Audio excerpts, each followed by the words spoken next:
Bonjour à tous et à tous, et à toutes, pardon. Il y a encore quelques petites places si vous voulez vous installer devant. Donc, je suis David Galrigny, je suis directeur technique au sein du pôle de compétitivité en Auvergne-Rhône-Alpes sur les technologies numériques qui s'appelle Minalogic. J'ai la chance et l'honneur d'avoir été mandaté par HPE pour animer cette table ronde. Donc on va sortir un peu des sentiers battus. Quand on parle d'innovation, il faut sortir de ces sentiers battus. Donc on va sortir du système euclidien et on va répondre à l'équation 1 plus 1 égale 3.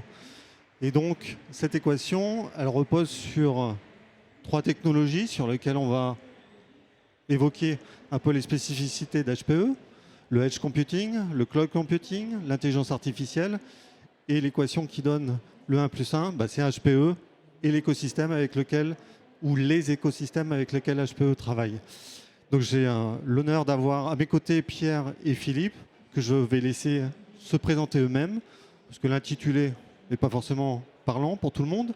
Et puis surtout, présenter HPE dans un premier temps très rapidement, et surtout peut-être purger un petit peu les préjugés qu'on peut avoir sur le HP qui est Enterprise, et expliquer en quoi HPE et la spécificité d'HPE. Pierre, Philippe.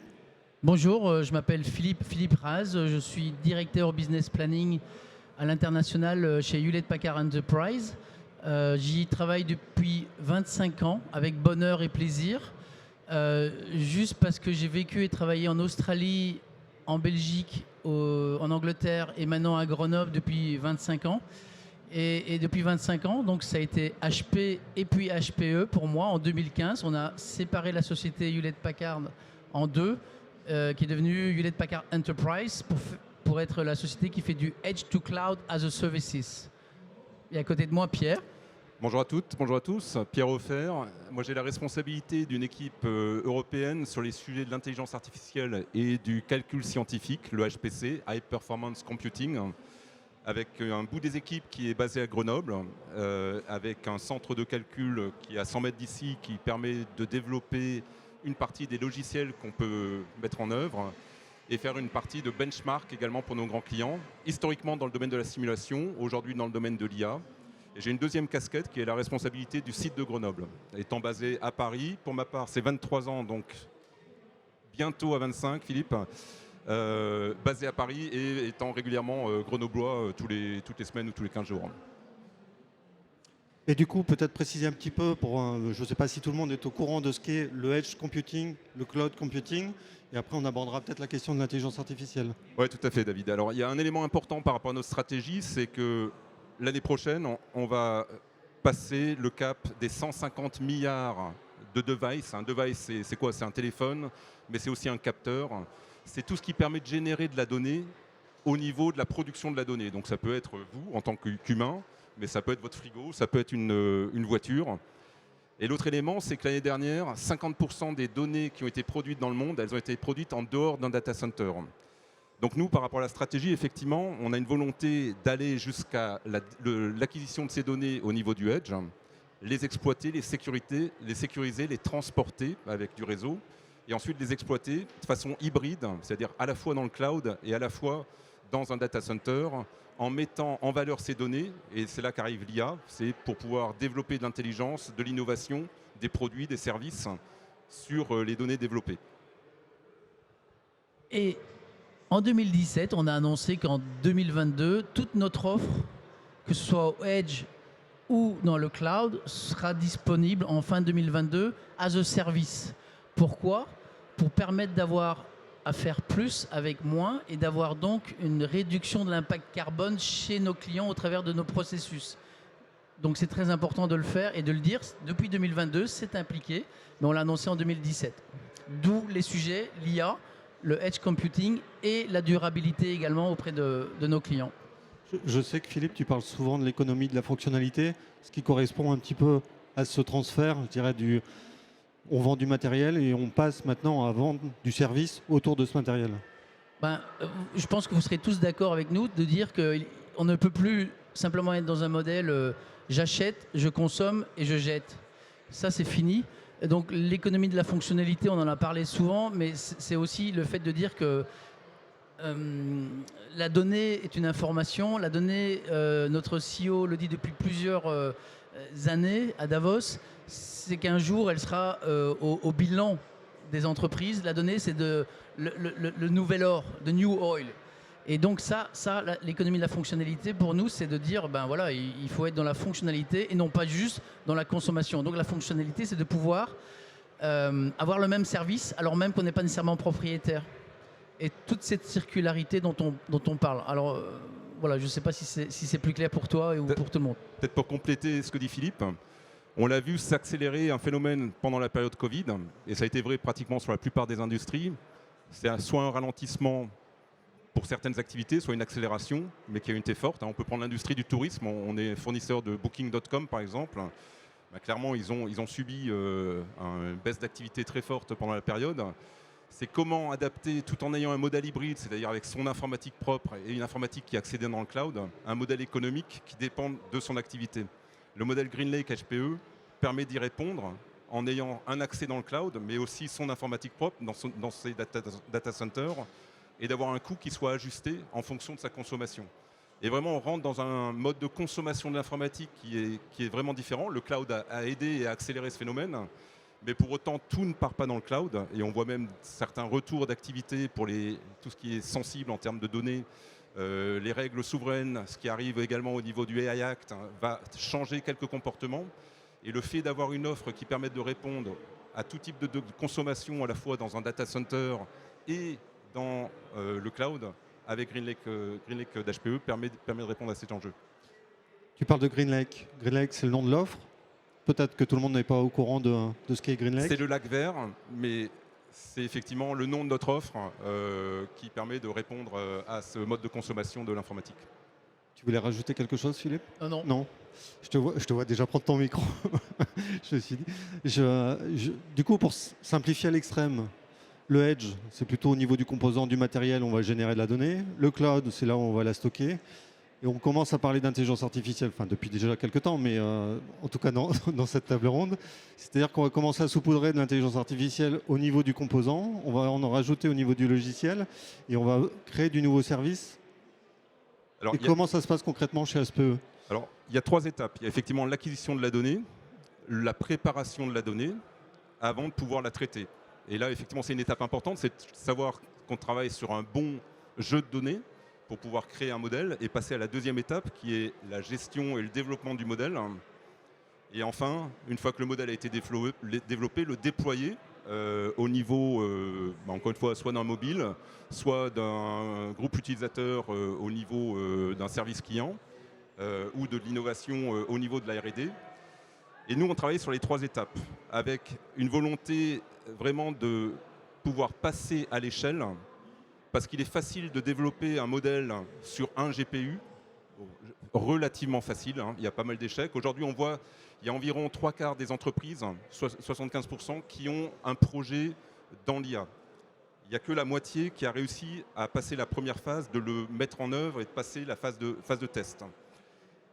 Et souvent avec des matériaux en interne ou dans le cloud, et souvent avec une équipe réduite de data scientists de 1 à 2. C'est très bien, ça permet d'avoir un premier échelon. Ensuite, pour passer sur des développements plus larges, ça passe souvent par une équipe qui est beaucoup plus importante. On parle de 15, 20, 50, 100 data scientists qui vont venir chacun avec leur background, leurs connaissances, leurs compétences, leurs outils.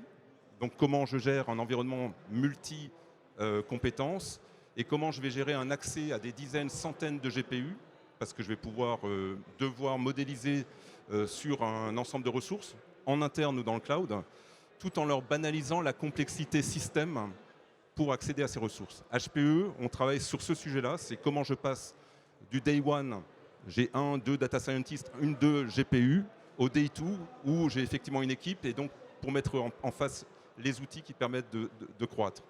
Le deuxième axe sur lequel on investit aujourd'hui, c'est toute la partie explicabilité de la donnée, explicabilité du modèle IA.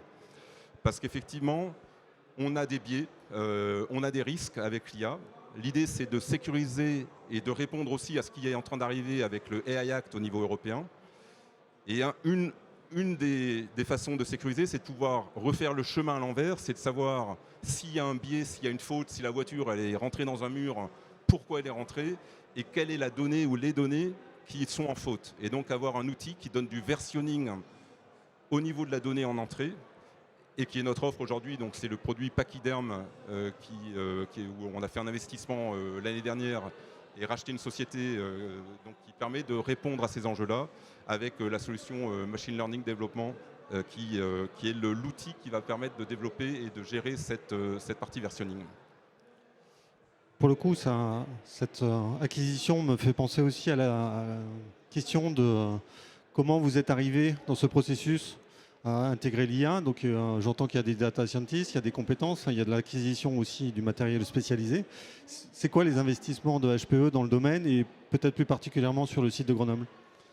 Alors à Grenoble, on a 300 employés qui se répartissent entre deux grandes activités. Une activité sur la R&D autour des telcos, de la 5G, et une activité autour du HPC, du High Performance Computing et de l'intelligence artificielle, avec des proportions environ de 70-30 au niveau des équipes.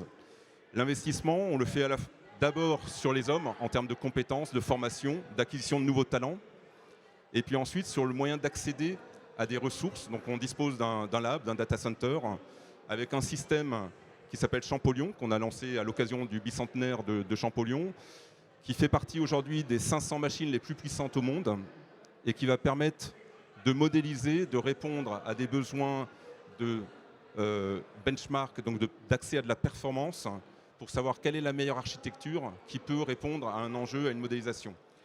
On investit également au niveau d'un écosystème, Philippe en reparlera, mais pour... Il n'y a pas de bagarre, hein, je pense que c'est bon. Mais donc au niveau de l'écosystème, avec Grenoble en tant que 3IA, donc partenaire aujourd'hui au niveau français, qui est reconnu comme le centre français en termes d'investissement sur les compétences en intelligence artificielle. On investit sur des chaires, notamment une chaire autour de la recherche et de la modélisation des impacts des effets climatiques sur la faune et la flore dans les Alpes, qui nous permet de modéliser, de regarder comment à partir d'images satellites, à partir de données terrain, de capteurs, d'images de drones, on arrive à modéliser dans le temps les effets de ces changements climatiques. On a un peu accéléré, enfin le laboratoire qui a travaillé dessus a un peu accéléré les effets du changement climatique. C'était assez impressionnant en utilisant un hélicoptère pour transférer quelques mètres carrés de terre de 1500 mètres d'altitude à 1200 et voir artificiellement comment réagissait la flore en ayant un changement brutal de température. Et nous, ça nous permet d'avoir une compétence, d'apporter d'une part à ce laboratoire notre expérience sur le benchmark, comment utiliser au mieux les moyens de calcul, mais nous de comprendre comment utiliser une image satellite, comment adapter le meilleur modèle pour modéliser des données de capteurs, puisqu'on va pouvoir l'appliquer ensuite à d'autres domaines, tels que l'automobile, tels que le domaine de tout ce qui est énergétique sur les nouveaux moyens de production énergétique, où encore une fois on utilise ces données, mais souvent on n'a pas la compétence d'un cas pratique. Et là, le fait de travailler avec le MIAI nous a permis de développer ces compétences. Donc c'est l'investissement également qu'on fait en local. Tu évoques le MIAI, le MIAI, qui est un des 4 centres de recherche artificielle en France. On y reviendra un petit peu, peut-être dans quelques minutes, sur le lien avec l'écosystème local. Petite question, tu parles d'environnement, donc projet satellite, etc. Tout de suite, patron de PME, moi je me dis, bon, il travaille avec les laboratoires, HPE, c'est pas pour moi. Qu'en est-il exactement? Si. Je me doute. Alors, effectivement, par rapport au passage à l'échelle, ce que j'évoquais avant, le Day 1 vers le Day 2, le fait de gérer un grand volume de données et de l'infrastructure, un grand nombre de data scientists, on s'adresse plutôt aux grandes entreprises. Néanmoins, ce travail-là, on le fait également avec des partenaires ISV, donc des développeurs de logiciels, qui travaillent sur des thématiques définies par rapport à des secteurs d'activité et qui vont développer de l'IA spécifique et un accès à moindre coût, voire aussi de l'utilisation. On parle beaucoup de ChatGPT qui peut être utilisé dans l'entreprise par rapport à certains usages. On peut l'adapter à des usages plus spécifiques, c'est-à-dire prendre les modèles ChatGPT développés au niveau mondial, mais pour les adapter et les tuner avec les données de l'entreprise, pour avoir la culture de l'entreprise, pour avoir la connaissance au niveau de la R&D, pour avoir la connaissance de l'environnement client. Et ça, c'est un travail qu'on effectue. On a un partenariat aujourd'hui au niveau européen avec Aleph Alpha, qui est le chat GPT européen, et d'autres, en France notamment, qui sont en cours de développement, mais sur lequel on va travailler avec eux pour adapter un modèle Luminous, en l'occurrence le nom de cette IA générative chez Aleph Alpha, pour l'adapter à un environnement spécifique.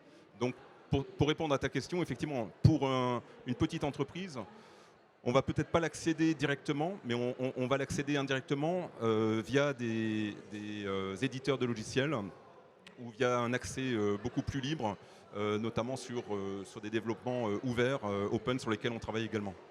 Ok, d'où peut-être la transition maintenant vers l'écosystème et la manière de gérer aussi tout un ensemble de partenaires, à la fois, comme tu dis, d'éditeurs de logiciels ou d'intermédiaires qui vont vous permettre de travailler avec la start-up ou la PME ou le grand compte, mais aussi de manière, en termes de recherche, de travailler avec l'OMIA, etc. Et du coup, Philippe, peut-être nous donner un peu plus de la vision HPE autour de ça et la manière dont vous le construisez concrètement au quotidien. Pour résumer ce que Pierre vient d'expliquer, symboliquement et vraiment en deux mouvements, le edge, le cloud, the edge to cloud as a services, c'est le cloud qui vient à vous. Le cloud qui vient à vous, c'est dire aux clients, qu'ils soient petits, grands, moyens, laboratoires, publics, privés, choisissez où sera votre donnée. Elle sera chez vous, chez un partenaire pour des raisons de souveraineté en France, ou en Allemagne, ou chez nous, ou chez des partenaires. Donc, vous comprenez que notre façon d'approcher l'innovation, l'apport de valeur, c'est pas en travaillant tout seul, mais c'est en travaillant ensemble. 70% du chiffre d'affaires de notre société au niveau mondial, 28 milliards, est fait avec des partenaires. Et donc ça, c'est partout dans le monde, mais c'est aussi vrai en France. Différents niveaux de partenaires, d'intégration, de revente, d'innovation, d'open innovation. Donc ça veut dire qu'on ne travaille pas tout seul. Dans les valeurs de la société, on a le partenariat, le biais pour l'action et l'innovation. Ces valeurs que l'on porte, nous, les 63 000 employés, nous encouragent à être là pour porter ces valeurs individuellement et pour faire en sorte que chaque fois, on soit le représentant de la structure. Et notre vision, notre purpose, c'est « Advancing the way people live and work ». Et donc, on est là pour déployer ça. Et donc, on ne peut pas le faire tout seul, donc on le fait avec les écosystèmes. Et quels sont ces écosystèmes qu'on a travaillé, avec qui on a travaillé ces dernières années depuis qu'on a splitté le groupe en deux, HP et HPE 2015. On a beaucoup travaillé avec la French Tech. On les a aidés pour créer un campus numérique qui a permis des jeunes à être formés sur l'IA. Peut-être des jeunes qui n'avaient pas d'emploi. 650 de ces jeunes ont retrouvé l'emploi. Il y a maintenant 4 campus qui existent sur le sillon alpin. On a travaillé avec le MIAI, le 3IA. Et on le fera encore puisqu'on a signé un accord de soutien jusqu'à 2030 dans le cadre du plan de soutien et de relance 2030. Si Grenoble est un des 4 clusters IA mondial au niveau européen. On l'a fait avec Minalogic que vous représentez puisque vous avez cet écosystème d'entreprises, grands groupes, ETI, start-up ou autres. On l'a fait en interne à la demande de la French Tech en 2013-14. On a créé un programme start-up où chaque année on sélectionne 12 à 15 startups et en interne on demande à des employés s'ils souhaitent par envie être aidants, et j'en vois 2, 3 dans la salle, aidants de startups, d'écosystèmes, et de faire en sorte que 1 + 1 = 3, c'est-à-dire que un employé d'HPE avec ses envies, ses valeurs d'apprendre et de comprendre, un CEO d'une startup, je vais donner Emoface comme exemple, je vais donner HRS, que vous connaissez dans la mobilité verte. Je vais donner Inventis, Neovision, des startups dans l'IA. Le 1 + 1 va faire 3. Pourquoi? Mais parce qu'ensemble, on va travailler et apporter plus de valeur à un client qui sera le client d'HPE, ou qui l'était, à un client qui était le client de la startup déjà, ou qui le sera. Et voilà, donc c'est ce qu'on fait. Dans l'humilité de chacune de nos actions, mais avec des concrets, un biais pour l'action, c'est-à-dire des plans très concrets qu'au niveau humain, on va pouvoir développer ensemble. Donc c'est de la collaboration forte, de la construction d'objectifs individuels, et puis de la reconnaissance que finalement, on est un. nous, individuellement. Et du jour au lendemain, voilà, ça peut changer. Mais ensemble, on écrit le chemin du futur. Et ça, à Grenoble, on a beaucoup de chance de le faire parce qu'on a un centre de compétences en IA, parce que l'écosystème est riche de ces entreprises green tech ou de ces entreprises en IA. Et donc le 1 plus 1, il est 3, mais 3 au carré en fait. Je ne sais pas si vous savez, mais en Isère, l'Isère a capté 10% des financements de l'État du plan de relance 2030. Et l'Isère est aujourd'hui au niveau du taux de l'emploi à 5,2 du chômage, c'est-à-dire le plus bas depuis 25 ans. Donc le 1 plus 1 est égal 3, ramène cette valeur-là aussi au niveau territorial. Et ce que nous dit notre CEO Antonio Neri, nous dit souvent « We are here to help ». Nous sommes là pour aider les territoires sur lesquels nous vivons et nous travaillons. Donc la boucle est hyper vertueuse et c'est pour ça que j'ai commencé en vous disant tout à l'heure que moi je suis hyper heureux de travailler pour HP et HPE depuis 25 ans parce qu'en fait ça me donne l'envie de donner, de contribuer et d'apporter à 3 ce que je fais tout seul ou avec d'autres. Merci bien. Si vous avez des questions, commencez à les poser dans votre tête. Je vais en poser une pour vous laisser le temps de réfléchir. Sur la question aussi de l'impact environnemental, je sais que c'est une question qui est assez prégnante aussi chez HPE. Et donc concrètement, ça se passe comment chez vous? Alors, je vais répondre sous 2 angles. Un angle où effectivement on est conscient, soucieux de ce qu'on produit et de ce qu'on envoie chez nos clients qui ont un impact en termes de production, en termes de consommation, en termes de dégagement calorifique. Donc c'est pas seulement la production d'un serveur qui est importante, mais ensuite c'est sa durée de vie et surtout après son traitement, son recyclage. Donc on dispose d'une entité qui est HP Remarketing qui permet de récupérer les anciens matériels, de les recycler, éventuellement de les remettre sur le marché, de les reconditionner, ou sinon de les retraiter. Donc ça, c'est un premier élément de réponse. Après, en étant dans l'entité sur l'IA et sur le calcul scientifique, on parle de systèmes qui concernent des dizaines de mégawatts, qui ont une consommation et un dégagement calorifique très important. On est très soucieux d'essayer d'optimiser ces consommations sur nos supercalculateurs. Donc tu disais précédemment, effectivement, on est rentré dans l'ère de l'exascale. On a annoncé il y a maintenant 2 ans qu'on a passé l'hexaflop. Donc l'hexaflop, c'est 10 puissance 18 opérations par seconde. C'est le système de calcul le plus rapide au monde, qui fait partie, qui s'appelle Frontier, qui est aux États-Unis dans le département de l'énergie et qui, en termes d'efficacité énergétique, est le premier système, parce qu'on a 2 classements au niveau mondial dans le domaine de l'HPC et de l'IA. C'est le top 500, c'est un peu notre top 50, mais adapté au calcul.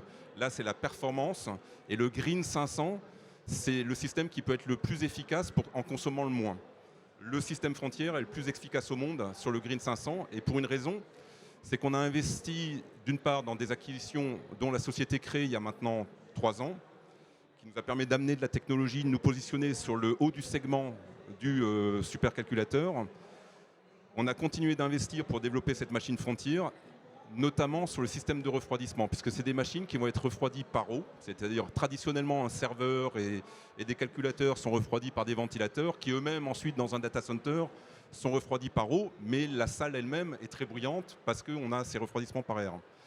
Le fait d'avoir un refroidissement par eau qui est au niveau des composants va nous permettre de monter en performance et notamment en accès, en tours par minute pour les disques. Maintenant, on est beaucoup sur des SSD, mais on a un gros dégagement calorifique.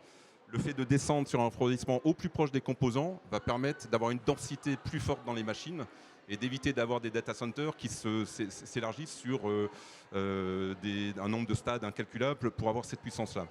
Ça, c'est notre différenciant qui va nous permettre de répondre aux enjeux climatiques. C'est aujourd'hui sur cette technologie qu'on est reconnu. On continue d'investir pour optimiser encore le refroidissement et en s'intégrant ensuite sur une réutilisation de ces calories au niveau de ville, au niveau d'usages différents. On peut parler du système Jean-Zé à l'Idriss sur le plateau de Saclay, qui va permettre de chauffer l'ensemble de la cité universitaire grâce à ce refroidissement par eau. Je peux donner un autre exemple très concret. Je travaille avec Nokia au niveau mondial. À Tampere, une ville en Finlande, notre data center, le data center chez Nokia qui est opéré sous une façon Green Lake, une partie de ces processus d'échange et de récupération de calories sert à chauffer des installations de la ville, notamment la piscine. Et ça, ce sont des choses qu'on fait. Un autre exemple d'optimisation qui est plus concret, plus local, c'est le stade à Lyon, le stade de football de Lyon, qui est le Groupama Stadium. Il y a au sein de cette infrastructure 2 data centers que l'on a repris pour pouvoir en avoir la propriété et pouvoir optimiser les cycles de mise à jour de ce matériel. Ce qui fait qu'on s'est engagé auprès du Groupama Stadium d'optimiser leur empreinte carbone, simplement parce qu'on a la propriété et donc la possibilité de réemployer le matériel qui est notre propriété, alors même qu'on leur laisse cette fonctionnalité de puissance de calcul et de stockage. Et donc, la durée de vie des produits est étendue, réemployée, optimisée, et c'est vertueux. Ce qui nous amène vers le cycle de la fonctionnalité dont vous parliez tout à l'heure. La boucle est bouclée. Est-ce qu'il y a une question dans l'assistance? Est-ce que vous pouvez vous rapprocher, s'il vous plaît? Bonjour. Est-ce qu'en termes de gouvernance, vous avez une démarche, ou envisagez une démarche de certification ISO 42001? 9001 ou 42001. Alors, je ne suis pas la bonne personne pour vous répondre et je ne saurais pas vous dire. Honnêtement, au niveau local et au niveau international où on en est, sur les certifications spécifiquement. Donc. Par contre, on peut prendre vos coordonnées et revenir vers vous avec l'information par la suite. Ok. Donc bien sûr, vous pouvez voir Philippe, parce que Pierre va devoir prendre son train. Donc c'est pour ça, si vous avez des questions pour Pierre, c'est maintenant ou jamais.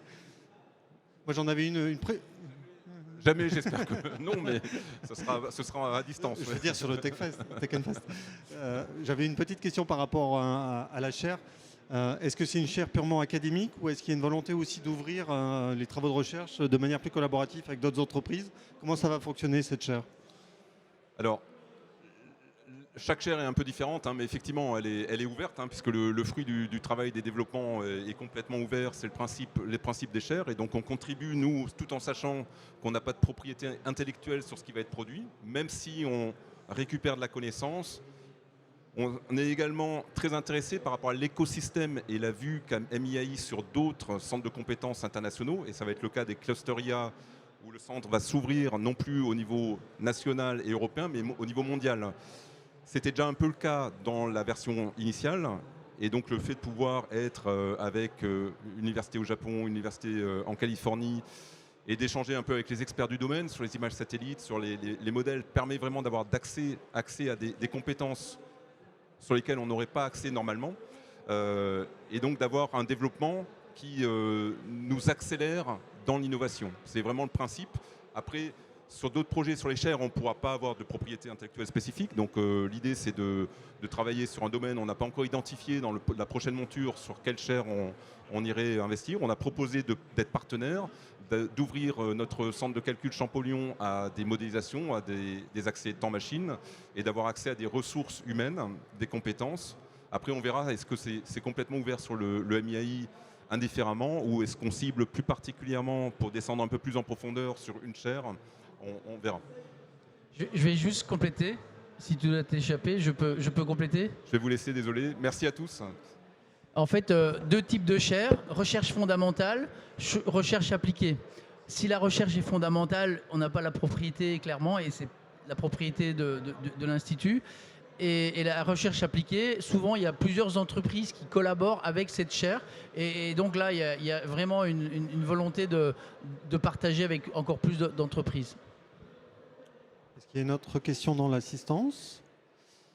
Et donc, ma dernière question, Philippe, pour toi, vu que tu es tout seul, ça tombe bien, je suis une entreprise, j'ai un projet, j'ai une solution qui peut intéresser HPE, j'ai un produit, un service que j'aimerais développer, j'aimerais m'appuyer sur les compétences d'HPE.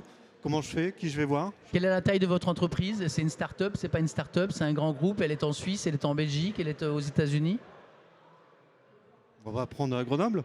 À Grenoble, si vous avez une entreprise qui est start-up ou scale-up, c'est simple.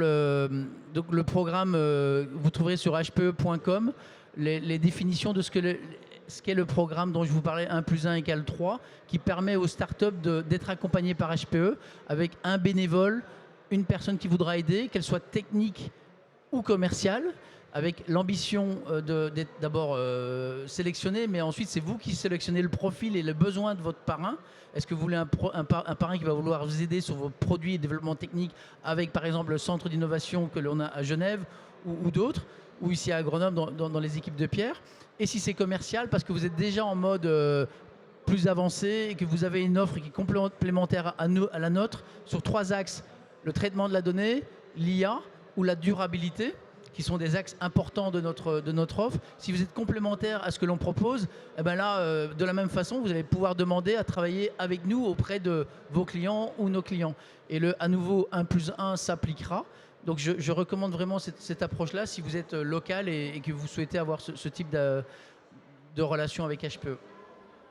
Parfait. On a fait le tour, Philippe? Ah ben, c'est vous qui voyez.